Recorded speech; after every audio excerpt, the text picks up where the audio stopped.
प्रिय विद्यार्थियों, आज हम हिंदी सरिता पाठ्य पुस्तक से पाठ 3 मधुर भाषण पढ़ेंगे। प्रस्तुत पाठ में मधुर भाषा तथा सद्व्यवहार की शिक्षा के महत्व के विषय में बताया गया है। तो चलिए शुरू करते हैं पाठ 3 मधुर भाषण। वाणी मनुष्य को ईश्वर की अनुपम देन है। मनुष्य का भाषा पर विशेष अधिकार है। भाषा के कारण ही मनुष्य इतनी उन्नति कर सका है।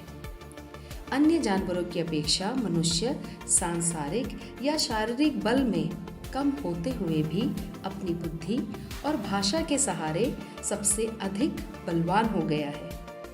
भाषा द्वारा ही मनुष्य की सामाजिकता स्थिर है, किंतु भाषा का गलत उपयोग ही उसे छिन्न भिन्न भी कर देता है। एक मधुर शब्द दो मन या आत्मा को मिला सकता है, तो वहीं कटु शब्द मित्रों या हमारे प्रियजनों के मन में बैर भाव उत्पन्न कर देता है। वचनों का आकर्षण न्यूटन के गुरुत्वाकर्षण और चुंबक के आकर्षण से भी बढ़कर है।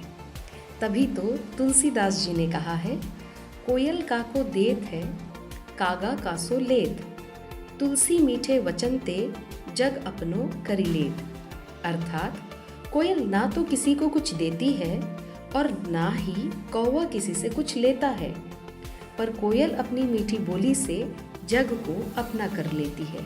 अर्थात मीठी बोली से ही दुनिया को अपना किया जा सकता है। हमारी बोली में माधुर्य के साथ साथ शिष्टता भी होनी चाहिए। एक ही बात को हम कटु शब्दों में कहते हैं और उसी को हम मधुर बना सकते हैं। बाणभट्ट जब मरने वाले थे तब यह प्रश्न उठा कि उनकी अधूरी कादंबरी कौन पूरी करेगा। उन्होंने अपने दोनों लड़कों को बुलाया और उनसे पूछा कि सामने जो सूखा वृक्ष पड़ा है उसको तुम किस प्रकार अपनी भाषा में व्यक्त करोगे। बड़े लड़के ने कहा, सूखी लकड़ी आगे पड़ी हुई है। छोटे लड़के ने कहा, पेड़ों में एक श्रेष्ठ पेड़ जो कभी कलियों और पत्तों से भरा हुआ होता था, आज वह नीरस होकर शोभायमान है। बात एक ही थी, कहने में फर्क था। बाणभट्ट ने अपने छोटे लड़के को ही पुस्तक पूरी करने का भार सौंपा। बातचीत की शिष्टता मनुष्य को आदर का पात्र बनाती है और उसकी सफलता के लिए रास्ता साफ कर देती है। मधुर वाणी बोलने वाले के लिए करनी और कथनी में समानता होनी चाहिए। कटु वाणी आदमी को रुष्ट कर सकती है, तो इसके विपरीत मधुर वाणी दूसरे को प्रसन्न भी कर सकती है। यदि मन में छल कपट जैसी भावना है तो मधुर वचनों के साथ उसका मेल नहीं हो सकता। वचन जब कर्म के अनुकूल होते हैं तब मनुष्य वंदना करने योग्य बन जाता है। हमारी वाणी में मधुरता का जितना अधिक अंश होगा, हम उतना ही दूसरों के प्रिय बन सकते हैं।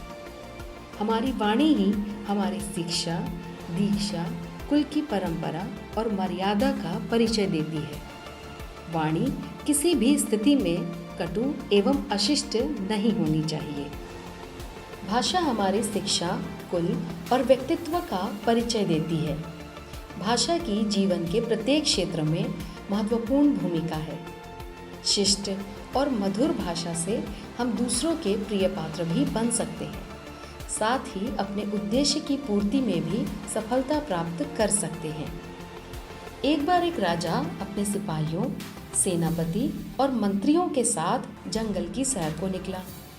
जितना पानी वे साथ लेकर चल रहे थे खत्म हो गया। राजा को प्यास लग रही थी। सिपाहियों ने चारों ओर नजर दौड़ाई तो दूर झोपड़ी नजर आई। सिपाही पानी लेने उस झोपड़ी की तरफ गए। पेड़ के नीचे ही पानी का घड़ा पड़ा था और वह व्यक्ति जिसकी झोपड़ी थी वहीं पेड़ के नीचे बैठा था। सिपाहियों को मालूम पड़ रहा था कि वह अंधा है। सिपाहियों ने उससे कहा, ए अंधे, एक लोटा पानी दे दे। अंधे व्यक्ति को बहुत गुस्सा आया। वह तो अकड़ गया। उसने तुरंत कहा, चल भाग यहाँ से, यहाँ पानी नहीं है।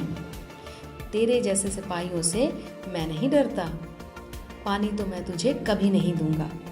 सिपाही निराश होकर वहाँ से चले गए। फिर राजा का सेनापति वहां गया। सेनापति ने उस व्यक्ति को पैसों का लालच दिया और कहा, अंधे, पैसा मिलेगा, जरा पानी दे दे। अंधा व्यक्ति फिर अकड़ गया, बोला, ये तो पहले वाले का भी सरदार मालूम पड़ता है, इतनी चिकनी चुपड़ी बातें करके दबाव बना रहा है, जा यहाँ से, पानी नहीं मिलेगा। सेनापति भी वहाँ से खाली लौट गया। अब मंत्री ने राजा से इजाज़त मांगी, पर राजा ने कहा वह खुद जाएगा। उस अंधे व्यक्ति की कुटिया के बाहर खड़े होकर राजा ने उससे कहा, नमस्कार बंधु, प्यास से गला सूख रहा है, एक लोटा जल दे दे तो बड़ी कृपा होगी। अंधा व्यक्ति यह सुनकर बहुत खुश हुआ। उसने बड़े ही आदर से राजा को बैठाया और कहा, आप जैसे श्रेष्ठ जनों का राजा जैसा आदर है, जल तो क्या, मेरा रोम रोम आपके स्वागत में हाजिर है, कोई और सेवा हो तो बताएं। राजा ने शीतल जल से अपनी प्यास बुझाई। फिर नम्रतापूर्वक पूछा, आपको तो दिखाई भी नहीं देता, फिर आपने कैसे पहचान लिया कि जल मांगने वाला सिपाही है, उनका सरदार है या राजा है? उस व्यक्ति ने जवाब दिया, हे राजन, वाणी के उपयोग के स्तर से व्यक्ति का वास्तविक स्तर पता चल जाता है। जी हाँ, वाणी ही एक ऐसी चाबी है जो व्यक्ति के व्यक्तित्व का ताला खोलती है और बता देती है कि वह व्यक्ति हीरा है या मामूली कोयला। श्रेष्ठ लोग यह बात भली भांति समझते हैं कि हर व्यक्ति सम्मान चाहता है, चाहे वह व्यक्ति गरीब हो या अमीर, छोटा हो या बड़ा। किसी का रिश्ता उतना ही मजबूत और स्थिर होगा जितना उनकी वार्तालाप, उनकी बातचीत सम्मान से भरी होगी, वाणी में जितनी मधुरता होगी। सच बात है, मीठी बोली बोलने वालों की तो मिर्ची भी बिक जाती है और कड़वी बोली वालों का तो शहद भी नहीं बिकता। पर हाँ, वाणी दिल से निकलनी चाहिए, उसकी मधुरता दिल से होनी चाहिए, सिर्फ शब्दों से नहीं। मीठी वाणी हो तो सच्चाई की मिठास के साथ, उसमें झूठ और चापलूसी की चाशनी ना हो। वाणी कड़वी हो तो औषधि जैसी जो लाभ दे। ऐसी वाणी बोलिए, मन का आपा खोए, औरन को शीतल करे, आप ही शीतल होए। आज के लिए बस इतना ही। जल्द ही मिलते हैं अगले पाठ के साथ। धन्यवाद।